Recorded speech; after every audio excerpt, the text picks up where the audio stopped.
You better be glad you're redeemed. Every one of us in this room desperately needed to be redeemed. You know, we sang during our worship set list this morning, one of my favorite worship songs, especially of late, Honey in the Rock.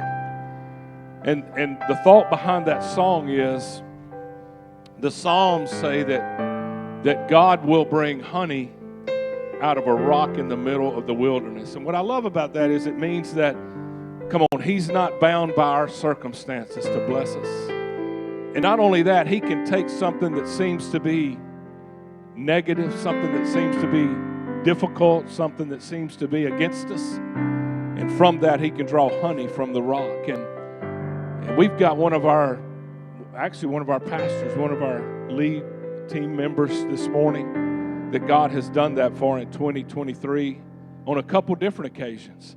And he was sharing yesterday his heart with me about how he seemed to be going into situations physically that were difficult and seemed to be against him. And out of those things, on more than one occasion, God did a miracle. And he was sharing that with me. And I said, look, you need to share that with the church. And so before we go any further this morning and get into the message and the different things we want to do today, I'm going to ask our care pastor, Pastor Tim Coates, to come. He's normally in the back monitoring our live stream.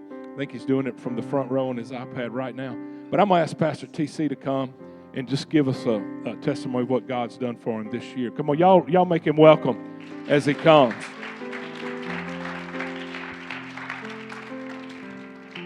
Good morning, Life Church. How are you? Isn't it good to be in God's house this morning? No doubt. I'm going to make a 2-year story in about 4 minutes because I told Joel I'm not going to be like Beto and go on forever. He says, please, no Beto. But anyway, 2 years ago, my wife was in a car wreck. Total out her Yukon. She was at the Glenwood ER. Went to see her. And coming out of the parking lot late at night, I tripped and fell. Hit both my knees on the concrete pretty severely. Well, my legs started swelling up, my feet started swelling up, my body started swelling up. And most of you guys remember, I went from 160 pounds to 210 in about 2.5 weeks. Massive weight gain.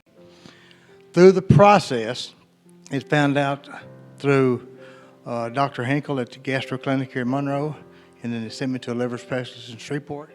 Found out I had a liver issue. I never knew I had no symptoms whatsoever. My liver was starting to fail.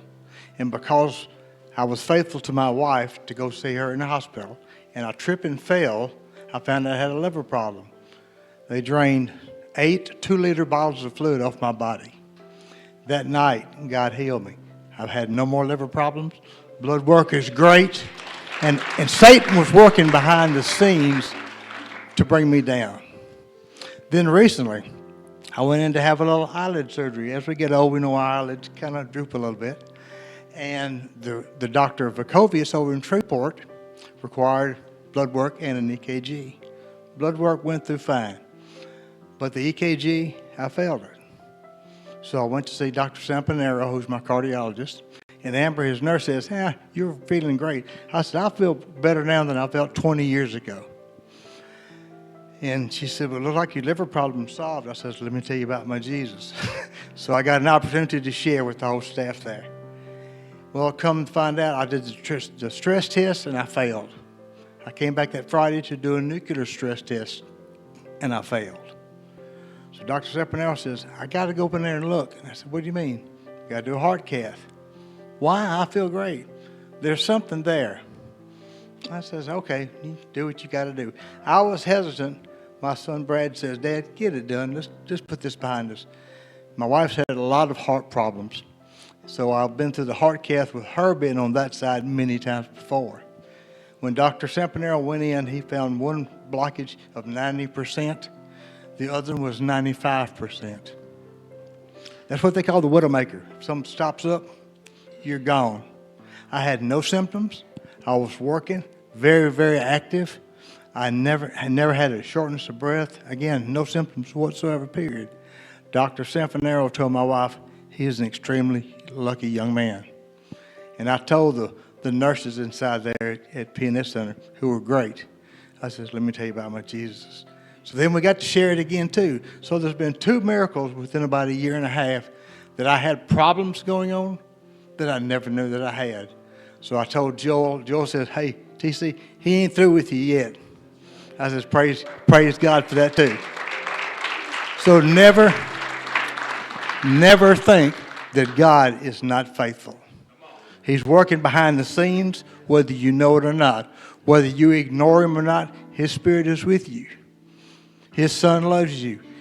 And through his sacrifice, we have access to the Father. Tell me prayer doesn't work. There's no way I would be here today feeling as good as I do and as blessed as I am without the support of God, Jesus, the Spirit, and my family and my church family. Thank you, guys.